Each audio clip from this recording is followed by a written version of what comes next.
Grabatzen ari garen unean, goizeko 11 eta 11 minutu diren honetan, altunak eta iztuetak, Larrazabal eta Rezustaren aurka, Tolosako Beotibarren jokatu duten, Masters CaixaBank txapelketako, 6.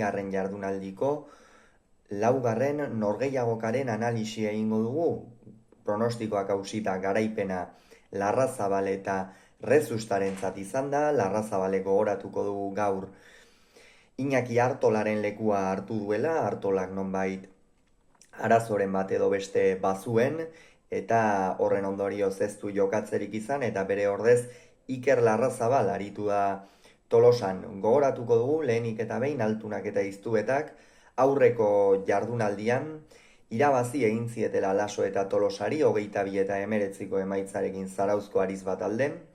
Aldiz, Artola Rezusta bikote titularrak Gernikako Santana Pepillotalekuan, 22 eta 14 galdu zuten Peio Etxeberria eta Mari Ezkurrenaren aurka. Honen bestez gaurko norgehiagoka honetara, batetik altuna eta iztueta, hainbatean playoffak saiesteko postu horiek bermatzera etorriak izan dira, aldiz, Artola Rezusta bikote titularra horra hurbiltzeko esperantzarekin.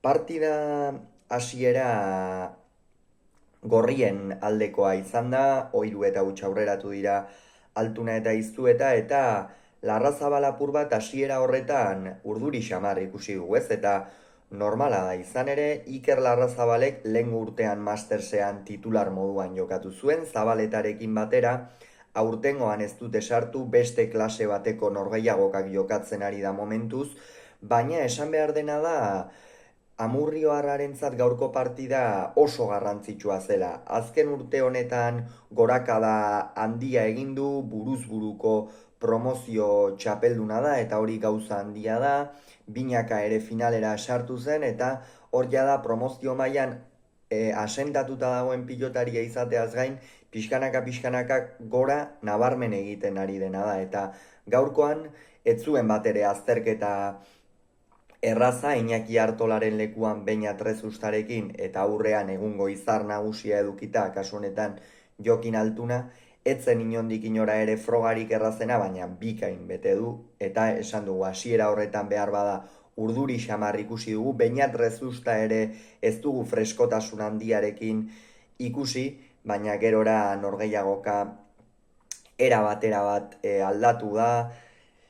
Egia da, hasiera horretan iztu eta atzean berme handiarekin eta gainera askotan dominatzen, Jokin Altuna ez ostiralean Donostiako Atano 3. bezain besteko distirarekin, baina freskotasunez ikusi dugu eta Larrazabali nola jokatu oso ongi zekiela, buruan estrategia oso ongi bermatuta zeukala, eta horren ondorioz, 12 eta 11 aurrera iritsi dira alere Larrazabal eta Rezusta lehen eten aldira, eta hori Iker Larrazabalen distirak ekarri du. Azen orgeiagoka jokatu duen Amurrioarrak badakigu zenolako abiadura ematen dion pilotari, baina gaurkoa aparteko zerbait izan da. Saketik hasi pilota ongi luzatu, Jokin Altuna aurreko kuadro horietan behartu eta gainera tantoak amaitu. Partida ezin hobea jokatu du, eta lehen zatiaren amaieran edo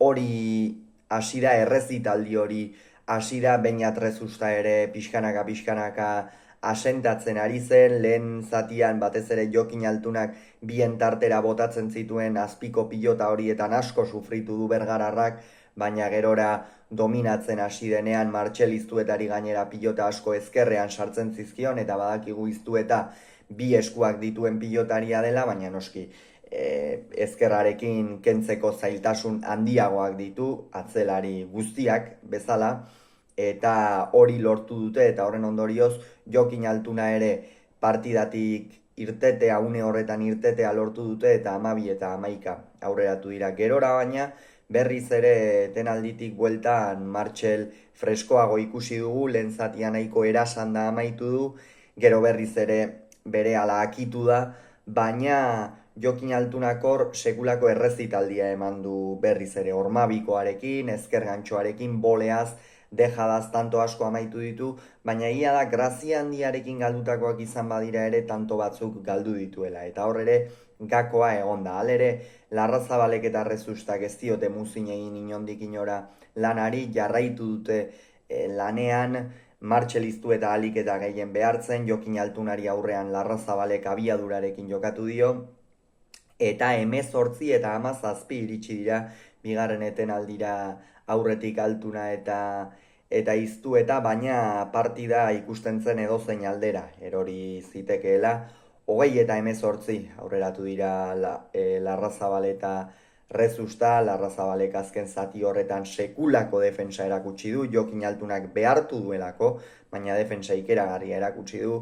Gero 20 berdindu dute berriz ere Altunak eta Iztuetak, eta azkenik 22 eta 20 amaitu da norgehiagoka. Esan dugu, Larrazabalentzat azterketa zaila zen, baina bikain batekin gainditu duela esan daiteke. Enpresari erakutsi dio, ni hemen neok, lehen mailan jokatzeko, eta gainera noren aurka jokatu duen eta Jokin Altuna ahal guztidunaren aurka meritu handia du, zalantzari gabe. Eta bestalde, behin partidaren analisia amaituta eta sailkapenarekin sartu aurretik Martxeliztuetaren datua eta aipatu nahiko nuke. ETB-ko langileek esan dute Martxeliztuetak 3 norgehiagoka bakarrik jokatu dituela abuztu osoan, eta 3 mastersekoak izango ziren noski. Hori erabaki ona da, egin batean, zergatik oraindik ere 20 urte dituen pilotaria delako, oraindik ere egiteko dagoen pilotaria delako, maila ikeragarrian ari da, sekulako proiektua da, eta nik uste ongi dosifikatzen ari direla, batez ere kontuan hartuta jokatzen dituen norgehiagokak exigenteak direla, bera baino gehiago jotzen dioten atzelarien aurka, fisikoki bera baino eginago dauden atzelarien aurka, eta nik uste erabaki hori ona dela, baina orain ikusiko dugu lehen mailan, bigarren mailan zerren aldeko autua egiten duen baiko. Honen bestez, une honetan Altuna eta Iztu eta 4 punturekin bigarren postuan geratu dira, 3rekin dira Artola eta Rezusta 3. postuan, eta hurrengo jardunaldia zirraragarria izango da zalantzari gabe. Hauxe beraz esan beharrekoa, hurrengoan gehiago izango duzue, bitartean on izan, agur!